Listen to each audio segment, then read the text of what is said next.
Hello, everybody. Welcome to the Bay Area Content Marketing Meetup. A bunch of you here were at Content Marketing World in Cleveland last week, so great to see you all, and great to see you, those of you who are not there also. Today, we are talking about using psychology in your content marketing strategy. Our presenter is Andy Robinson, who's a marketing consultant at Hijinx Marketing, and he just published a book, The Content Puzzle. I have my copy. Came out this Tuesday. And what is Andy going to talk about today? Well, there are many moving pieces that marketers need to think about when creating their content marketing strategies.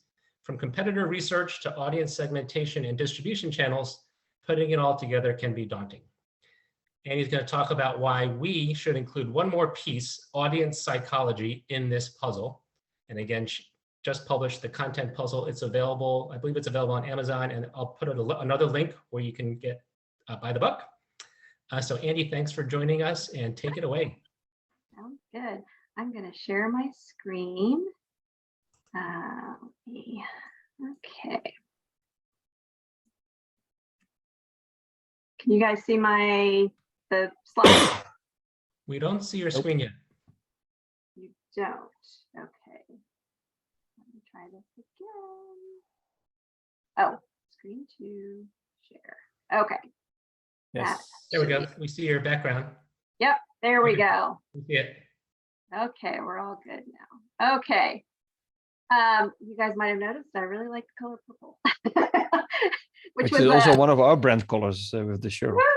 It was a benefit at Content Marketing World because I had my book in the bookstore and all I had to say was it's the purple one.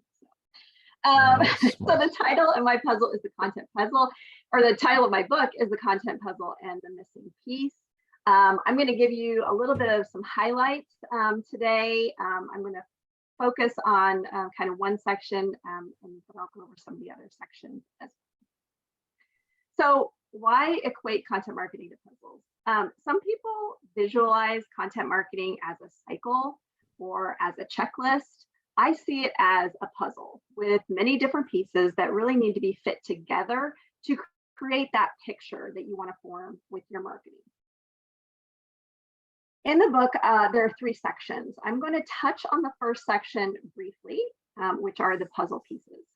And then I'm going to really focus on that second section, which is about that missing piece, which you may have figured out by now.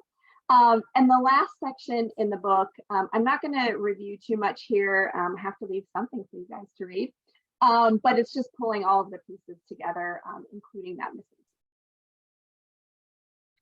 So these are some of the pieces of the puzzle that I talk about in the book. This is not everything that you need to think about with regard to content strategy, but if you're just getting started or if you're a business owner, which is really kind of the target audience for my book, these are the big things that you really need to think about when you're thinking about content marketing or even product marketing in general.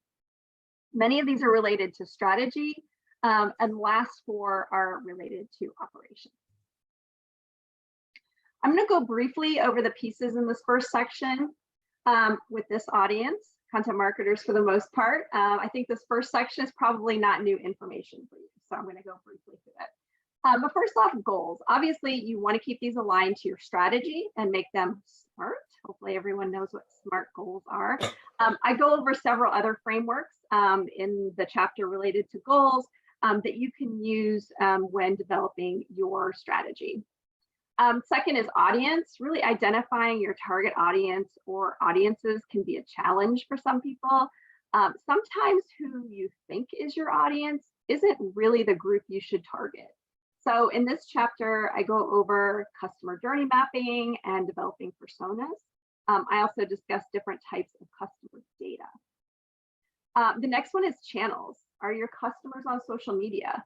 If they are, which platforms? Or do they prefer magazines or newspapers? So using the information you learned in that previous step about your audience will help you determine where your content should go. Format, content format. Once you've determined your channels, you can take a closer look at what format types you want to use. Does your audience prefer video, and does it line up to the channels that you've chosen to have your content on? Maybe it's infographics, maybe it's white papers, maybe it's print. So there's a lot of different formats that you could use And kind of putting that together with those channels is really important, and making sure that aligns to what your audience is looking for and where they're looking for it. Topics, if you're not marketing a product, but providing that more informational or educational content to help you lead your customers through the top of that funnel, you need to choose your topics for your content marketing in topics that you have credibility for, that you can actually back up with what you're doing, and that are relevant to your audience.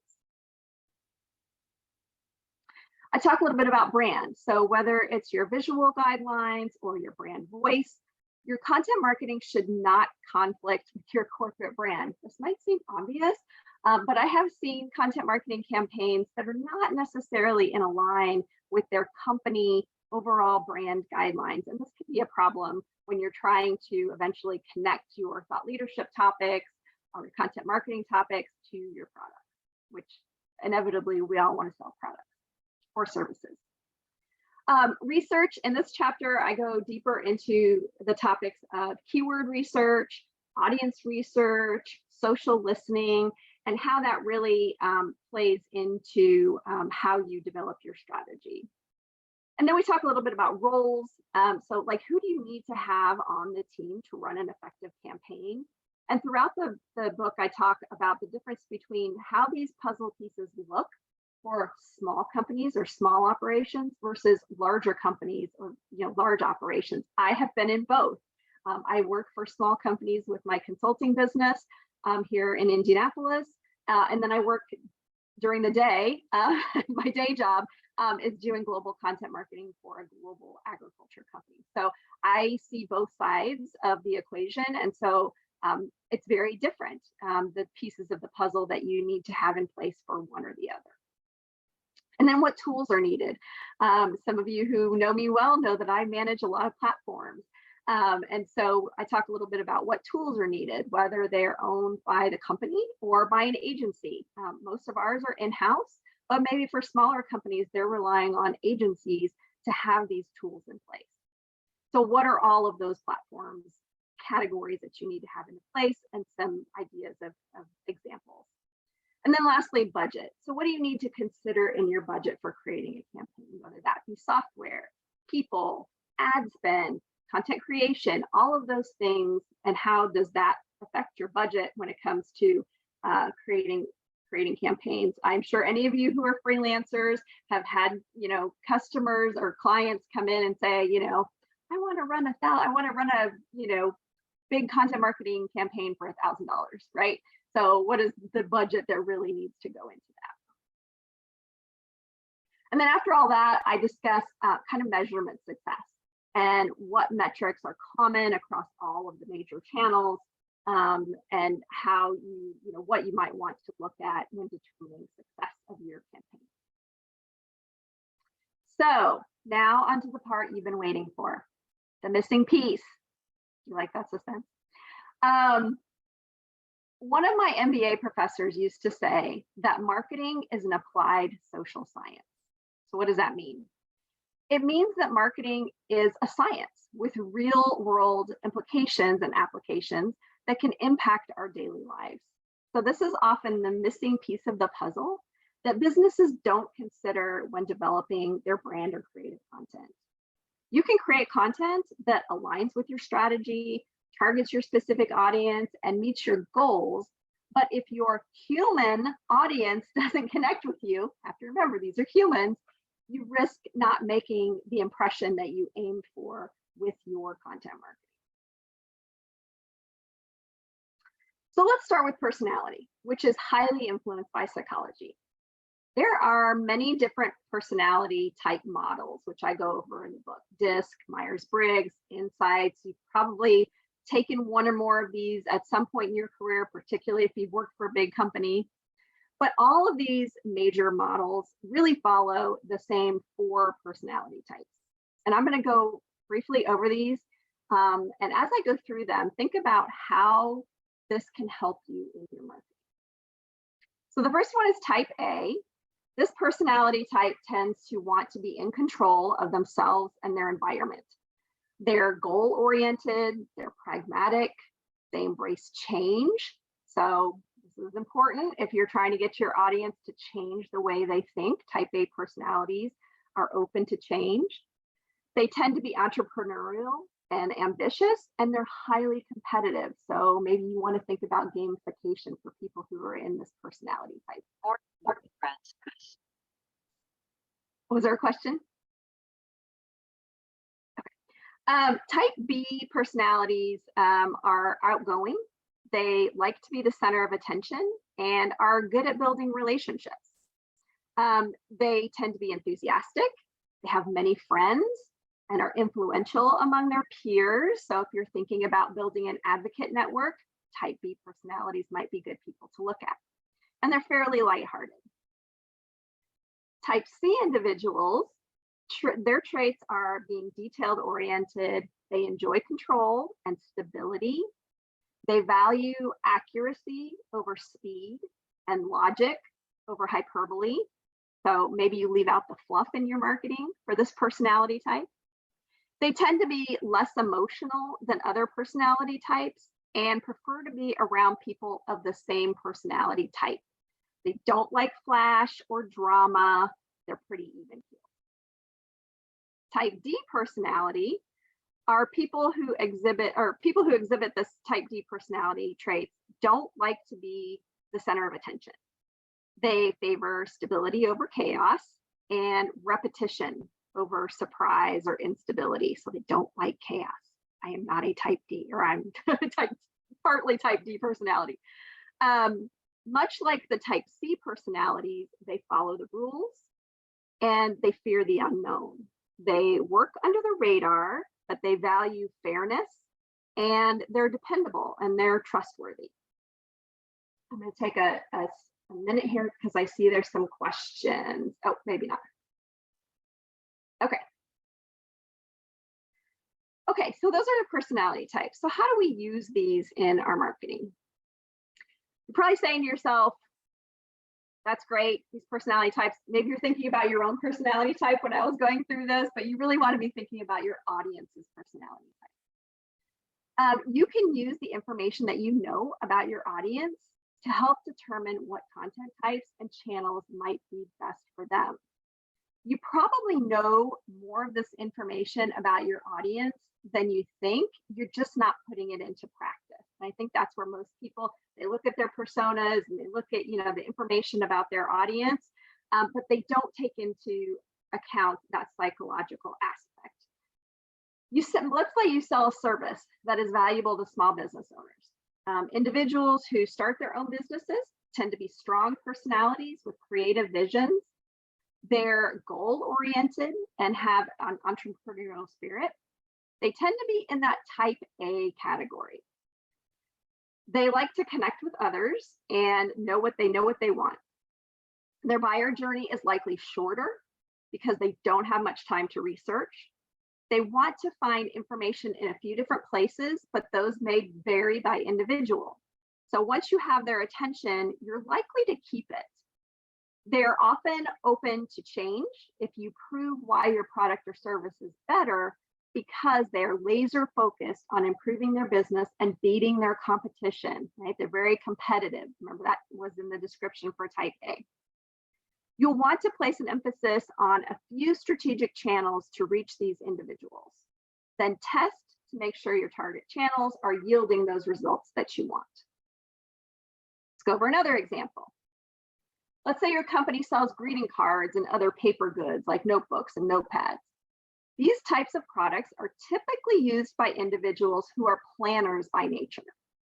They tend to be very supportive of others, and you can extrapolate from that your target customers are firmly in the type B personality type.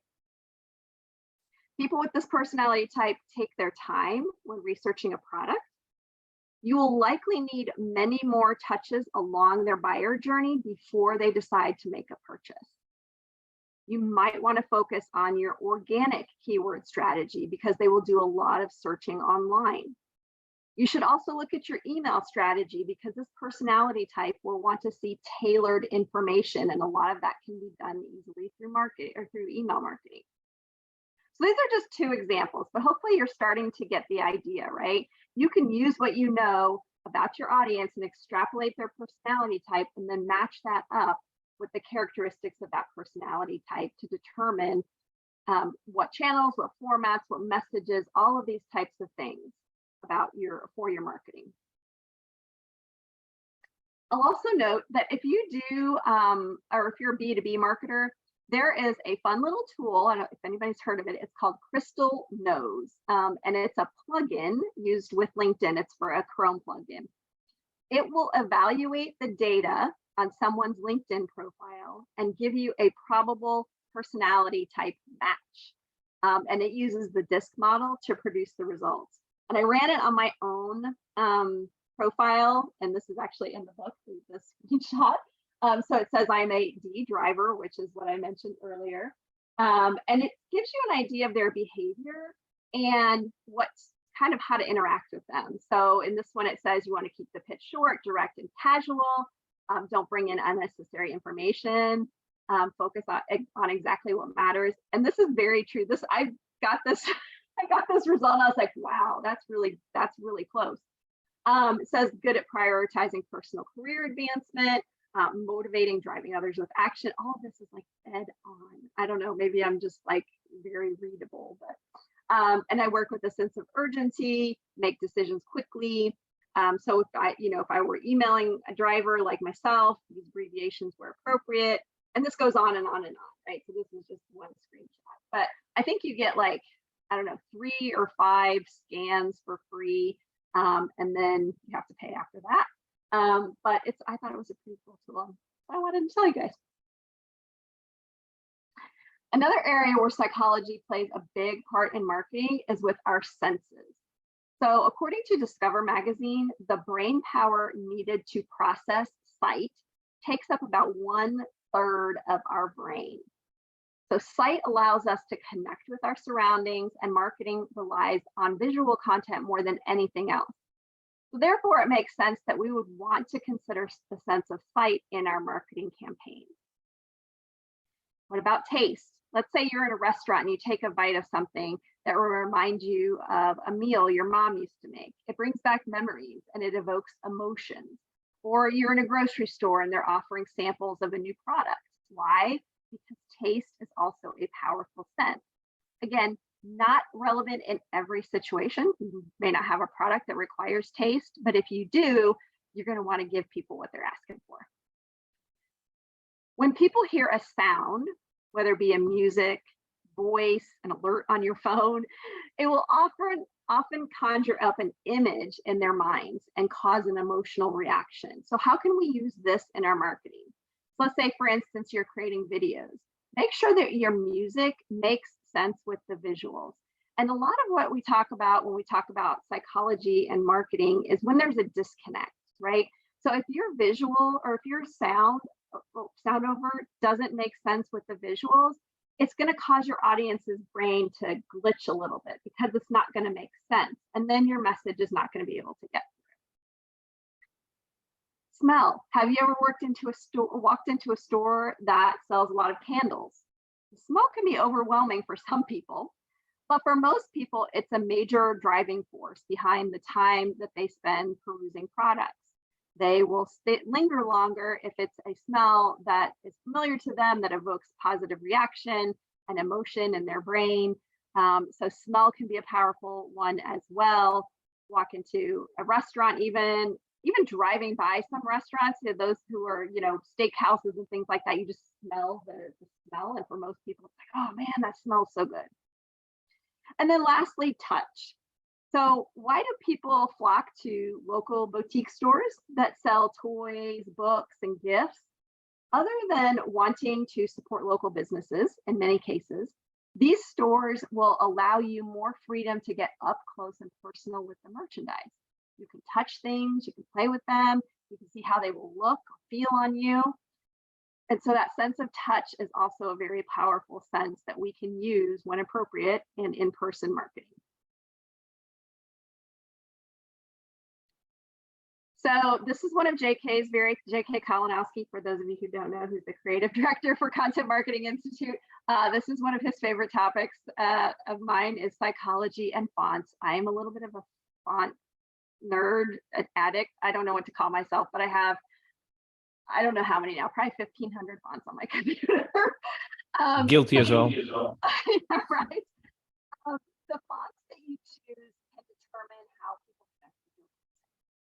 Fonts aren't usually something that people think about in a psychological perspective, but think about the last ad that you saw. What caught your eye?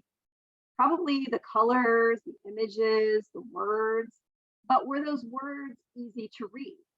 Were different fonts used in the same visual element? Did the font styles flow together, or did they contrast each other? So you may not have consciously thought about these questions, but your subconscious mind was noticing, and so will your audience.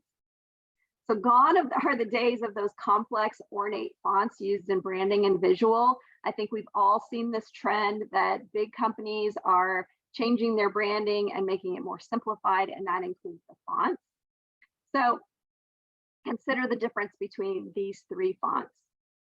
Which of these is easiest for you to read? If you're like most of the general population, the first or second fonts are probably the easiest for your brain to understand. That third one, it takes more for your brain to process what those letters are because they're ornate. Font pairings can also have an influence on our brains.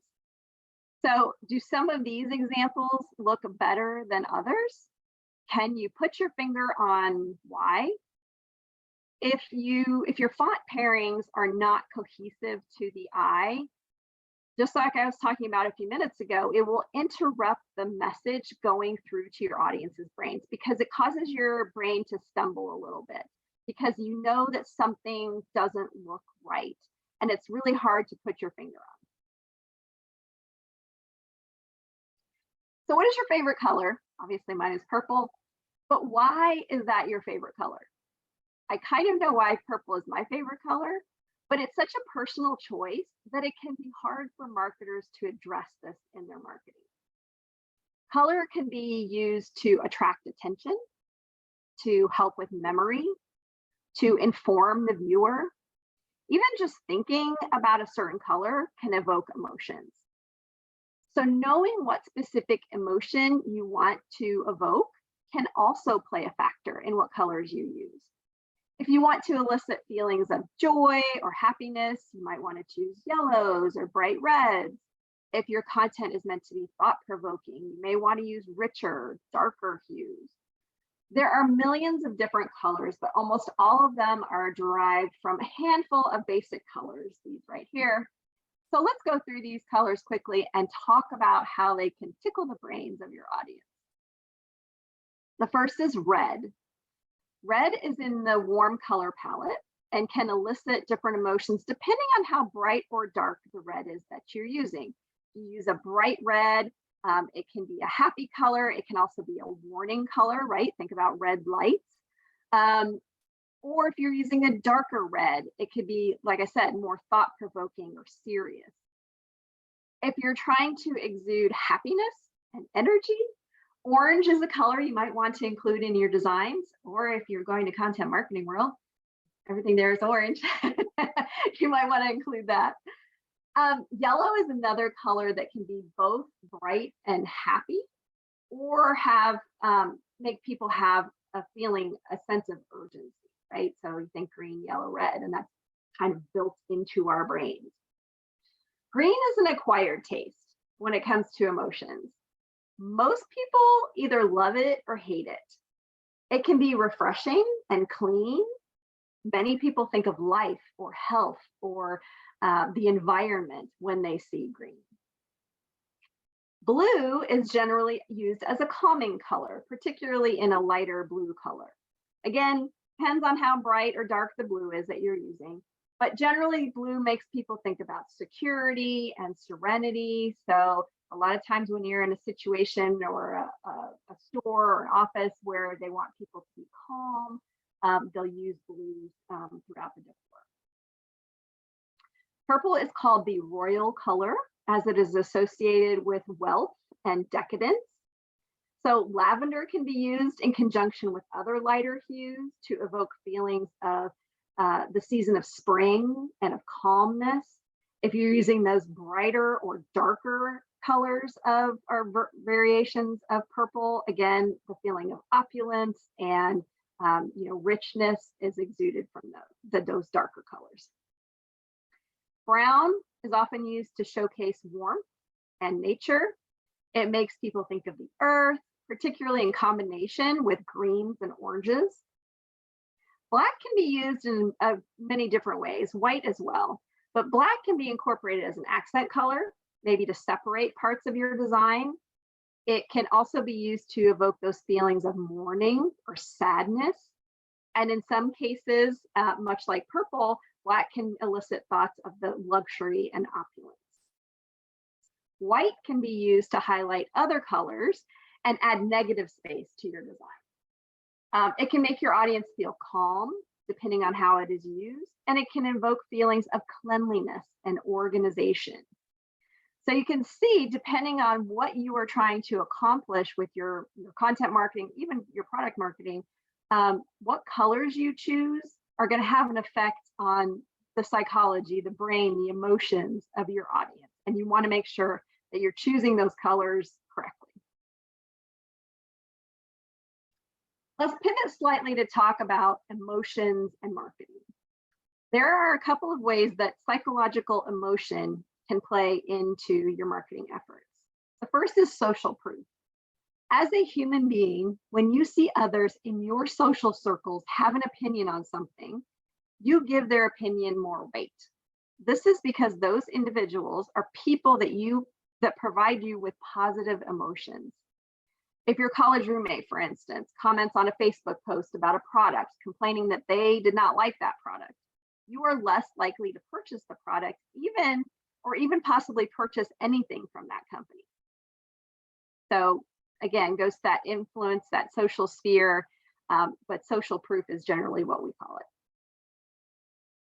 Storytelling, I don't think I have to tell anybody about storytelling. It's been a big topic the last few years.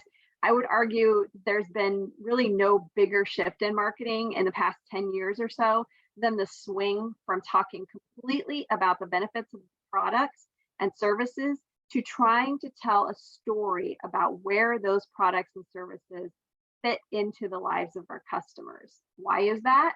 Because storytelling elicits emotions, right? And you're not just trying to put your content out into the world for no reason. You want people to do something. You may want them to click on a link or read an article, and eventually you want them to make a purchase in most cases. But you cannot cause an action by your audience without having something that they will react to. And emotions are what cause action. Your audience will not click on a call to action if the content and the visuals around that button are not enticing to them. This is where much of the psychology we've been discussing so far comes into play. Your message, your visuals, your format, your distribution channels all need to cause an emotional reaction for your audience to take action. And then lastly, I'm not going to dive into it here, but I also go into empathy mapping in the book and how if you create a piece of content that your audience can connect with because it seems sincere and genuinely helpful, they're more likely to stop and read more and connect and interact more with your content. So that's a really brief overview. I told Dennis I'd keep it to 20 minutes, but I am super happy to take questions or discussion. Oh my gosh, I just see that there's like 21 items in the chat. So I'm gonna stop sharing my screen real quick so I can take any questions. There's a question, Andy, about colors. Jeremy, do you want to ask it yourself, or do you want me to just read from the chat? I can ask it. Andy, I'm just curious, if you start pairing colors, what does that do to the effect? Can you possibly mute the effect you're having, or could you even heighten it to the point where it's overwhelming? Yeah, definitely. So when you're pairing colors, if you have a color that has that elicits a stronger response, particularly those brighter colors versus the more muted colors, it can kind of take over everything, and it can be the dominant thing that people see. So if you've got, a sunshine against a dirt background, for instance, right? People are going to notice the sunshine first, right? Because that is the brighter color. It's the most dominant one that their brains will react to. So certainly, or if you've got colors that don't go well together, and I'm kind of bad at this because I'm colorblind, believe it or not. And so that's why I recommend throughout the book that you work with a good like graphic designer, because if you have colors that are contrasting and don't fit together based on their their saturation and things like that, you can definitely again cause that kind of glitching in your audience's brain to be like something's not right here, and your message will get lost. Cool. So related question, Andy, content marketing world is orange, and you were saying you don't look good in orange, but you love purple. Did you ever find an outfit to pair orange and purple? No, I don't think those two colors go together, but that's just me. Maybe, I don't know, maybe in Halloween, I guess sometimes there's purple and orange together. So if you want to look like, Halloweeny, maybe I would add a pair of green maybe with that and some black. That would be more Halloweeny. But yeah, I think in general, I would not wear like orange pants with a purple top. No. That feels rainbow bright, yes. Who else has a question?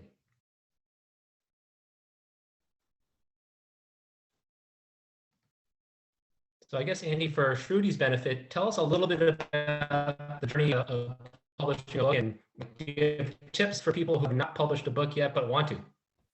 Yeah, so it was an interesting process. So I started last April, and I was done probably February or March of this year. And I just wrote on the weekends. I have a full-time job and a part-time job. So I was done by then, but then the second part took a little bit longer than I had anticipated because I had multiple rounds of edits. I'd give it to the editor, they'd take it for 2 weeks, and I would take it for 2 weeks to kind of go through all the edits. We did that a couple times. We did another round of proofreading, and then getting the cover design, courtesy of JK, again, Kalinowski, he did my cover design. And the internal graphics, and then getting it all formatted and all of that stuff. So that part took a little bit longer. I did talk to a lot of people who had written books during the process of writing the book. So I knew kind of, I was more concerned with, kind of what is that? Should I publish right through Amazon? Should I use a publisher? I ended up using a publisher called BookBaby. It's not like a big house, but we'll see when the metrics start coming back, but they distribute it to other places. So basically you can find it on Amazon, Barnes and Noble, it's on bookshop.org. I found it on Target's website the other day. So it's all over the place. And that's one of the benefits of working with a publisher. You lose a little bit of the royalties when people buy from those other channels, but it's not a huge amount. So I didn't do it to make money, so it didn't bother me. By the way, I forgot to mention. Thank you for those inputs. Sorry, Dennis, I cut you short. No, I just wanted to thank her for her insights. Cool. Yeah, and I'm also not really writing a book to make money necessarily. I have had trouble understanding technical concepts in the past, and I have figured out a way that works for me to learn several complex technical concepts, and I want to give back by writing it all out, and hopefully people like me will be able to benefit from it. So I just want. So one of the questions was, why did biggest reason I went with a publisher instead of self-publishing? Probably the biggest reason was because I wanted help formatting the book. I didn't feel comfortable doing the formatting for print by myself. I could have used them just for getting it formatted and then, go just through Amazon. But I figured I'd give this a try. It being my first time, I just wanted a little bit more support. You had a question about there not being a lot of content. Shouldn't content marketing mean that information content can stand on its own without some? I think you're referring to the fact that I didn't have a lot of content in the presentation. And there's more in the book. The book's 170 pages. So I didn't want to, go through all of it. This is just meant to be kind of a a whetting your appetite kind of discussion around just getting your brain thinking about using psychology and content marketing. I apologize. I did find setting to enable captions and transcripts. It's in my account settings in Zoom. And I think what happened was I needed to have those updated before I launched this meeting. So unfortunately, I couldn't turn on transcripts and subtitling after I started the meeting.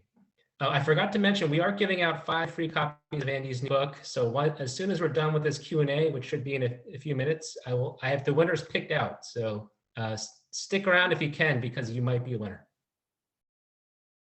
Other questions? Looks like Rich has his hand raised. Hey, let's see how I can lower my hand here. Yeah, a couple comments and one question. So M, thanks for the input on transcripts and captions. Dennis, I appreciate your help getting that up. I love the Zoom UI UX. It's not actually in the interface we're looking at. It's in the console admin, the separate separate situation. So we'll have it for next time. I think we should do that for all the meetups. Comment, I just shared a link to Joe Polizzi's Tilt newsletter on the current issues about books. It's 5 things to think about as you ponder writing, publishing a book. Maybe some of that resonates with the experience you went through, Andy. And then question, Andy, and forgive me if you had already covered this. As working for a company, I work on content strategy for Autodesk. It's global in nature. Are the guidance and efforts in your book applicable to all languages, all cultures? Does it vary? I mean, how can I leverage advice in your book for an international or global audience? I do talk in several areas about cultural differences. Okay. So there are, particularly around the psychology aspects, fonts, for instance, and colors are very different, how people, react to those in different cultures. And so I do talk about that in different parts of the book.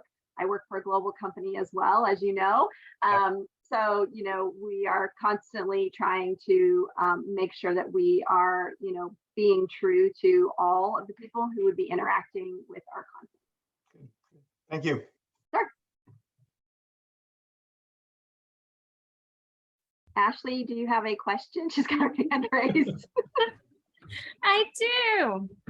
Okay, so you may cover this in the book, but I doubt it because it's prompted by Andrew Davis's great keynote about the concept of focusing on rarely asked questions and speeding up the process of content marketing working. And in a nutshell, he was saying, go after the questions that the CEO, the founder, the people who tell people, hey, go look at this, why are we not doing this? And they go look at it and make a purchase decision, right? And so I'm wondering how you would advise a company that is like, oh, we've always been writing for an industry personality type, but now we need to think through the stakeholders and who we actually want to influence. So would your recommendation there be to start with content for a type A? Yeah, definitely. And let that just fill that out until you could actually write for the end user? Yeah, I think that the journeys are very different, right? And so a lot of that will come down to a lot of that personalization. And like you said, type A's, those folks who are CEOs who are getting their content in maybe different places. They want different formats. So I would recommend experimenting with those different contents or those different formats and distribution channels, and seeing what types of interaction you're getting from the audience that you're targeting.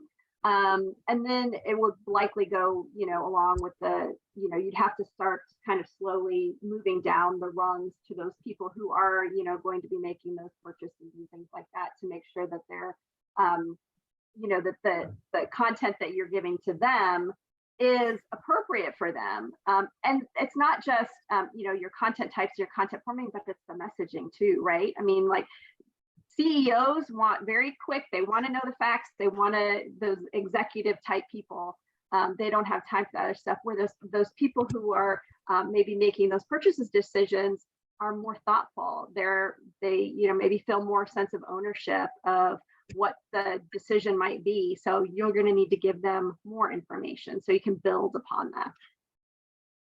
Thank you. All right, let's do one more question and then we will announce, or I will announce the book winners. Who's got the last question?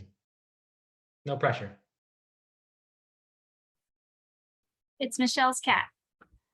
Michelle's cat has a question. Oh, Michelle's cat. Michelle, if your cat has a question, feel free to translate for us. What does Orange? He wants to know, about Orange. He wants to know all about Orange and the psychology of content marketing. So So he didn't have a question. He was just listening. just wanted to be part of it. He liked your voice. He just wanted to see what was going on. Yeah, I mentioned briefly, I am colorblind, and I talk about accessibility in the book. I am colorblind with the dark color spectrum, so I can't tell the difference between black, maroon, navy blue, forest green, those type colors. They all look the same to me, which is fun when I'm trying to get dressed. That's why I wear a lot of bright colors, and why I think purple is a color that is my favorite, because it's bright. I can see it. I can tell it every single time. And so, I do talk about accessibility throughout the book, including with colors, but also in other areas of your content creation process.